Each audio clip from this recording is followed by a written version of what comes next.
आप कैसे सीईटी को क्वालिफाई कर सकते हैं। अगर आपको भी सीईटी क्वालिफाई करना है और एक ही बार में क्वालिफाई करना है तो सभी प्रश्नों के जवाब आपको यहां पर मिल जाएंगे। मतलब अभी 11वीं पास करके आया है 12वीं में, क्या वो भी सीईटी का फॉर्म भरने के लिए एलिजिबल है? आयु का क्या क्राइटेरिया है? क्या आप 17 साल के हैं तो क्या आप फॉर्म भर सकते हैं? कि कोई कहता है जीके पढ़ो, कोई कहता है साइंस पढ़ो, कोई कहता है मैथ्स पढ़ो, मतलब एक नहीं पढ़ पा रहा। नेगेटिव मार्किंग से कैसे बचना है, कौन से सवाल करने हैं, कौन सा सवाल आपको छोड़ना है। नमस्कार प्यारे विद्यार्थियों, मैं राहुल वैष्णव आप सभी का स्वागत करता हूं लक्ष्य क्लासेज के इस ऑनलाइन डिजिटल मंच के ऊपर।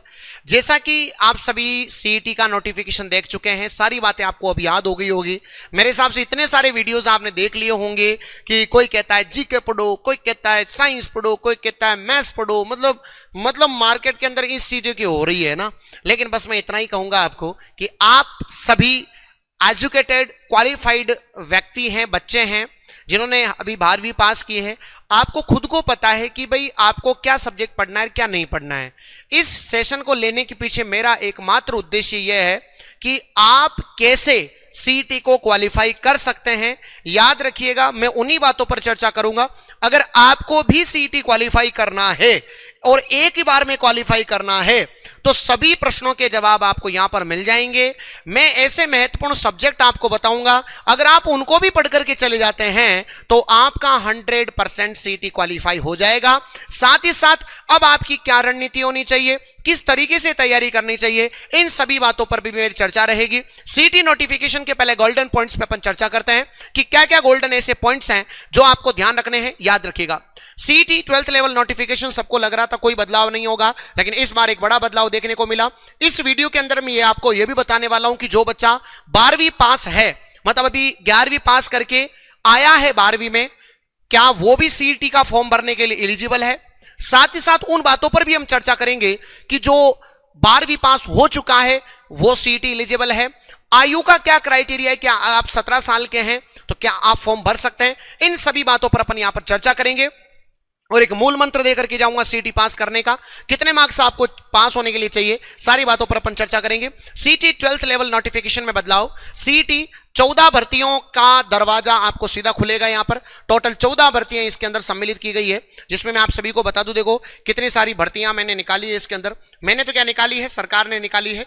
इसमें देखो वनपाल है, छात्रावास अधीक्षक है, जमादार ग्रेड सेकंड है, कांस्टेबल है, आरपीएससी एलडीसी है, सचिवालय एलडीसी है, कनिष्ठ सहायक है, आरएसएसबी कनिष्ठ सहायक है, पंचायत राज कनिष्ठ सहायक है, कृषि विपणन बोर्ड कृषि कनिष्ठ सहायक है, मंडी समिति कनिष्ठ सहायक है, माध्यमिक शिक्षा बोर्ड एलडीसी है, प्रदूषण नियंत्रण बोर्ड कनिष्ठ सहायक, जयपुर विकास प्राधिकरण कनिष्ठ सहायक। ये सभी भर्तियां इसके अंतर्गत रहने वाली है सीईटी 12th लेवल के अंतर्गत, जो अगले 3 सालों में आपको देखने को मिलेगी। याद रखना, फॉर्म जो भरे जाएंगे वो 24 जून से लेकर के 23 जुलाई तक आपके फॉर्म भरे जाएंगे। याद रख लीजिएगा।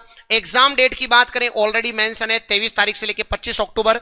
मतलब मोटा मोटा देखोगे तो आपके सामने लगभग 100 दिन का वक्त आप सभी के सामने है। बहुत ज्यादा वक्त भी नहीं है, लेकिन बहुत कम वक्त भी आप सभी के सामने नहीं है। 100 दिन का वक्त है और इस बार वैलिडिटी आपकी 3 साल रहेगी। मतलब अगर आप इस बार का सीईटी पास हो जाते हैं तो आपको अगले 3 साल तक किधर भी मुड़ करके देखने की आपको जरूरत नहीं पड़ेगी। कौन भर सकता है, यह भी बहुत बड़ा डाटा आप सभी के सामने मैं आपको क्लियर कर देता हूं कि एज की बहुत ज्यादा प्रॉब्लम आ रही है। मैं आपको बता रहा हूं, 1 जनवरी 2027 को आपने 18 साल, मतलब 18 साल 17 साल कंप्लीट कर लिए हो और 18 साल में हो गए हो आप, मतलब 18 साल के हो जाने चाहिए आप। कब तक? 1 जनवरी 2027 को आप 18 साल के अगर हो जाते हैं तो आप सीईटी का फॉर्म भर सकते हैं। याद रख लीजिएगा। बोलो क्लियर सभी को। यह सबसे इंपॉर्टेंट बात आपको देखने को मिलेगी कि 1 जनवरी 2027 को आप 18 साल के हो चुके हों। उसके बाद योग्यता की बात करें तो देखो मैंने लिखा है यहां पर 12वीं या 12वीं पास। बहुत ही इंपॉर्टेंट बात है कि 12वीं पास है जो तो सीईटी के लिए एलिजिबल है ही सही, लेकिन जिन्होंने अभी 11वीं पास किया है और जो 12वीं क्लास में है, अर्थात अगर आप अपेयरिंग में हैं, जिनको अपन अपेयरिंग बोलते हैं, कि अगर आप 12वीं कक्षा के अंदर आ चुके हैं, मतलब वर्तमान में अगर आप 12वीं कक्षा में हैं तो आप सीईटी का फॉर्म भर सकते हैं। यह बात आप क्लियर मान लीजिएगा। जब आपका डीवी होगा, डॉक्यूमेंट वेरिफिकेशन का जो चेकिंग होता है जब डॉक्यूमेंट्स का, तब आप जो है आपके पास 12th की मार्कशीट आपके सामने होनी चाहिए, या इसके बाद का जो आप फॉर्म भरते हैं उसके अंदर जो है आपके 12th की मार्कशीट आपके पास होनी चाहिए। बाकी और कोई टेंशन की बात नहीं है। अगर आप अपेयरिंग में है, 12वीं कक्षा में है, तो सोचो बच्चों, अगर आपने मेहनत की और हो सकता है इसके बाद आपको राजस्थान पुलिस की वैकेंसी देखने को मिली, तो 12वीं पास होते हैं आप एक सरकारी सेवा में कार्यरत होंगे। कितनी बड़ी बात होती है ये। तो 12वीं कक्षा में जो बच्चे भी पढ़ रहे हैं ये भी यहां पर सीईटी के लिए एलिजिबल माने जाएंगे। साथ ही साथ बच्चों एग्जाम पैटर्न की बात करें, टोटल मिला के आप सभी को पता है 16 सब्जेक्ट आपके सिलेबस में है। टोटल ऑल ओवर 16 सब्जेक्ट आपके सिलेबस में है। कुल प्रश्नों की बात करें तो 120 प्रश्न है, 240 मार्क्स का आपका पेपर है, 40% विद नेगेटिव मार्किंग चाहिए। मतलब आपको टोटल 48 क्वेश्चंस आपको राइट करने पड़ेंगे। 48 क्वेश्चन राइट होने का मतलब है सब काट पीट के आपके 96 मार्क्स जो है वो आपको यहां पर लाने हैं। याद रखना, सब कुछ नेगेटिव सब काट पीट के आपके एग्जैक्ट 48 क्वेश्चंस आपके राइट होने चाहिए। कितने में से? 120 प्रश्नों में से, क्योंकि आपको पता है 120 का कितना परसेंट चाहिए हमको? 40% चाहिए। याद रखना सभी विद्यार्थी। तो 48 क्वेश्चन आपके बिल्कुल सही होने चाहिए और बहुत ही ज्यादा प्रॉब्लम लेने का विषय नहीं है, मैं आपको बताऊंगा कैसे। ठीक है, ये नया टॉपिक बिल्कुल अलग से जुड़ा हुआ है, जन स्वास्थ्य। आप टेंशन नहीं लेनी है, इसमें 4 टॉपिक आते हैं। मैं पूरा पढ़ाऊंगा बच्चों इसको, और वो भी ऐसा पढ़ाऊंगा कि मजा आ जाएगा तुमको, इस बात का वादा करता हूं आपसे। इसके बाद ये सबसे महत्वपूर्ण विषय है जिसके लिए ये वीडियो बनाया जा रहा है।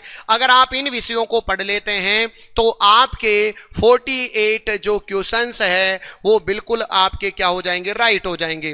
क्योंकि सबसे ज्यादा वेटेज मान लो साइंस का है प्यारे बच्चों। आपको पता है पिछली बार भी साइंस का वेटेज ज्यादा था, इस बार भी वेटेज ज्यादा ही रहेगा, क्योंकि सब्जेक्ट वाइज जो सिलेबस के अंदर पहले भी मेंशन नहीं था, अब भी मेंशन नहीं था। फिर पिछली बार हम कैसे कह रहे थे कि सबसे ज्यादा वेटेज साइंस का है? क्योंकि हमने पेपर देखा था, तो वेटेज तो उसी का रहेगा ना जो पहले के पेपर में था। बस सवाल जहां पर मान लो जैसे साइंस के सवाल थे पहले 25 आ रहे थे, तो हो सकता है कि अब आपके 20 क्वेश्चन आ जाएंगे। बोलो राइट की रॉन्ग बच्चों? यस। तो आपको 20 क्वेश्चन यहां पर देखने को मिलेंगे। 20 की जगह 17 मिल जाएंगे, 18 मिल जाएंगे, 19 मिल जाएंगे यार। बाकी 20 क्वेश्चन तो आपको मिलेंगे, पहले 25 आ रहे थे। उसके बाद कंप्यूटर के जो सवाल थे वो आपको पता है 10 थे, तो अब यूं मान के चलो कि 7-8 प्रश्न आपको देखने को मिल सकते हैं, पूरे 10 भी मिल सकते हैं भाई, मैं तो ये नहीं कह रहा हूं। हिंदी की अपन बात करें, पिछली बार 20 थे, तो 20 में से मान लो आप 15 क्वेश्चन जो है 15 से 20 क्वेश्चन आपको यहां पर देखने को मिल सकते, 15 से 17 क्वेश्चन।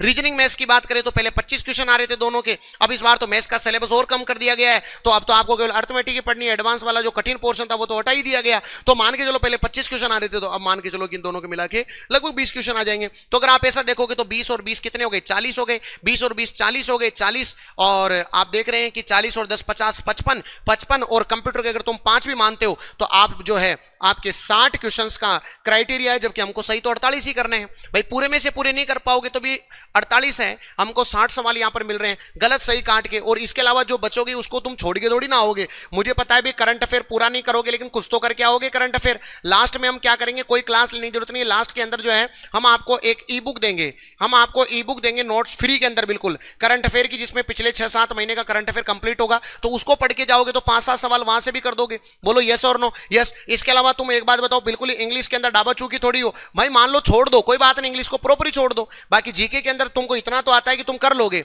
जैसे 1857 की क्रांति, एकीकरण, ये पढ़ लोगे तो तुम बड़े बहुत सवाल तो कर पाओगे ना। यूं तो नहीं कि बिल्कुल ही जीके आज तक किसी ने पढ़ा ही नहीं है, तो वहां से तुम ऑटोमेटिक कर आओगे। तो आप सोच के देखो 20 और 20 40, 40 और 10 50, 50 और 55 और 5 60, तो मतलब सोचो 60-65 नंबर का जुगाड़ हो रहा है। 60-65 क्वेश्चन आप कर पा रहे हैं, मतलब आपको सही तो 48 ही करने हैं। तो अगर आप इन सब्जेक्ट को कर लेते तो आपका सिलेक्शन हो जाएगा, कोई टेंशन की बात नहीं है। अब सबसे पहले क्या करो, आप अपना कोर्स कंप्लीट करो। पहला काम यही है, सबसे पहले अब भटकना बंद करो, पहले बेसिक क्लियर करो, अपना कोर्स कंप्लीट करो, और जैसे ही आपका टॉपिक होता जाए, टॉपिक के जस्ट बाद उस टॉपिक के अदनेस सैन बोर्ड और आरपीएससी द्वारा पूछे गए पीवाईक्यू जो आपके साथ के साथ कवर करो। साथ ही साथ आप प्यारे बच्चों जो प्रैक्टिस है उसको बढ़ा दो, ये ध्यान रखना। टॉपिक वाइज प्रैक्टिस करो, बाद में टाइम नहीं मिलेगा, प्रैक्टिस करो। और जैसे ही आपका लगभग 40% आपका सिलेबस कवर अप हो जाता है, तो उसके ठीक बाद आप क्या लगाना स्टार्ट कर दो, मॉडल पेपर लगाना स्टार्ट कर दो। आपको ऑटोमेटिक पता लगने लग जाएगा कि आपके 48 क्वेश्चन राइट हो रहे हैं या नहीं हो रहे, आपका टाइम मैनेजमेंट हो पा रहा है कि नहीं हो पा रहा,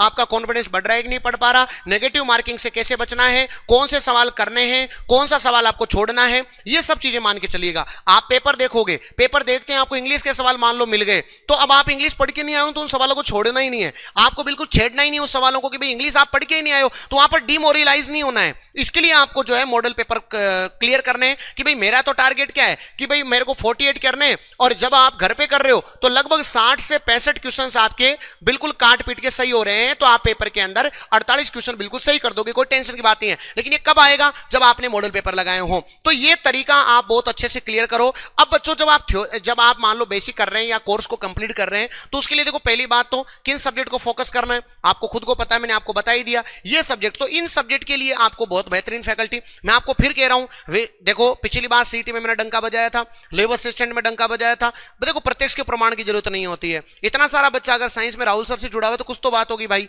और कुछ बात हो नहीं हो यार। मैं तो इतना सा बात मानता हूं कि अपन जो मेहनत करेंगे वो यूट्यूब पर फ्री ऑफ कॉस्ट रेगुलर आपके लिए बताओ 9 बजे से लेकर के 10:15 तक बताओ क्लास ले रहा हूं नहीं ले रहा हूं। मैं कभी भी ये नहीं कहता कि मेरी क्लास से 100% सवाल आएगा, मैं ये कहूंगा कि एग्जाम तक अगर अपन रोज पढ़ते भी जाएंगे तो जुलाई में कोर्स कंप्लीट कर लेंगे, अगस्त सितंबर के अंदर खूब दबा के प्रैक्टिस करेंगे, सारी पीवाईक्यूज करा दूंगा, सारे प्रैक्टिस करा दूंगा, फिर बचा ही क्या, इससे ज्यादा एक बच्चा कुछ कर भी नहीं सकता, राइट कह रहा हूं, और इससे ज्यादा एक टीचर भी नहीं कर सकता। तो हमारे हाथ में क्या है? मेहनत करना ही तो है मेरे प्यारे भाइयों, और अपन मेहनत करते हैं बच्चों। तो याद रखना सभी विद्यार्थी, इस तरीके से आपको रेगुलर बेसिस पर आपको पढ़ाई करनी है। बस आप सभी विद्यार्थी देखो, एक तो अच्छे से एक किताब अपने पास होनी चाहिए। जैसे आपको मान लो जो भी सब्जेक्ट आपका कमजोर है या जो भी आपको हाईली वेटेज रखता है, उस किताब को जो है आप अपने पास रखें। जैसे आपने थ्योरी पढ़ी तो थ्योरी के जस्ट बाद आप किताब पढ़ लो। जैसे मान लो ये सारी किताबें लॉन्च हो चुकी है, इन सभी पर भी 10% का डिस्काउंट चल रहा है LAK 10 कूपन कोड लगाने पर। जैसे मान लो आपकी साइंस की किताब है तो इसमें मैंने थ्योरी लिखी पहले, जैसे आपने मेरी क्लास देख ली 9 से 10:30 वाली, अब जैसे क्लास देखी एप्लीकेशन पे आपने क्लास देख ली, राइट।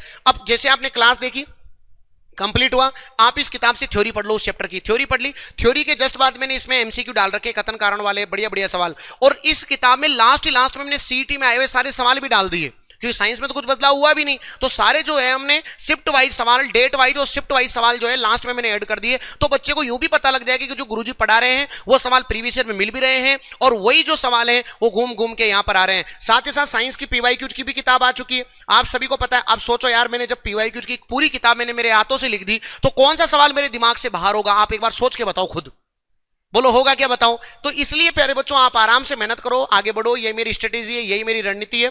एप्लीकेशन डाउनलोड करो, कूपन कोड लगाओ, 2 दिन में किताब आपके घर पहुंच जाएगी। और ऑनलाइन कोर्स लेना है तो LAK 50 इस कूपन कोड के साथ आपको जो है सीधा सीधा ऑनलाइन कोर्स में 50% का डिस्काउंट मिल रहा है। ये ऑफर जो है बच्चों आप सभी को याद रखना है, ज्यादा दिन के लिए नहीं है, ये ऑफर केवल मात्र 2 दिन का और बाकी है, मतलब 26 तारीख तक ये आपका ऑफर रहेगा। याद रखना 26 के बाद फिर बाद में मत कहना हम चूक गए। तो सभी विद्यार्थी फटाफट एप्लीकेशन डाउनलोड करो, कोर्स परचेज करो और अपनी तैयारी को बेहतरीन मुकाम तक पहुंचाओ, क्योंकि लक्ष्य क्लासेज हमेशा आपके हित में खड़ा है और हमेशा ही खड़ा रहेगा। मेहनत करते रहना, आगे बढ़ते रहना। Best of luck.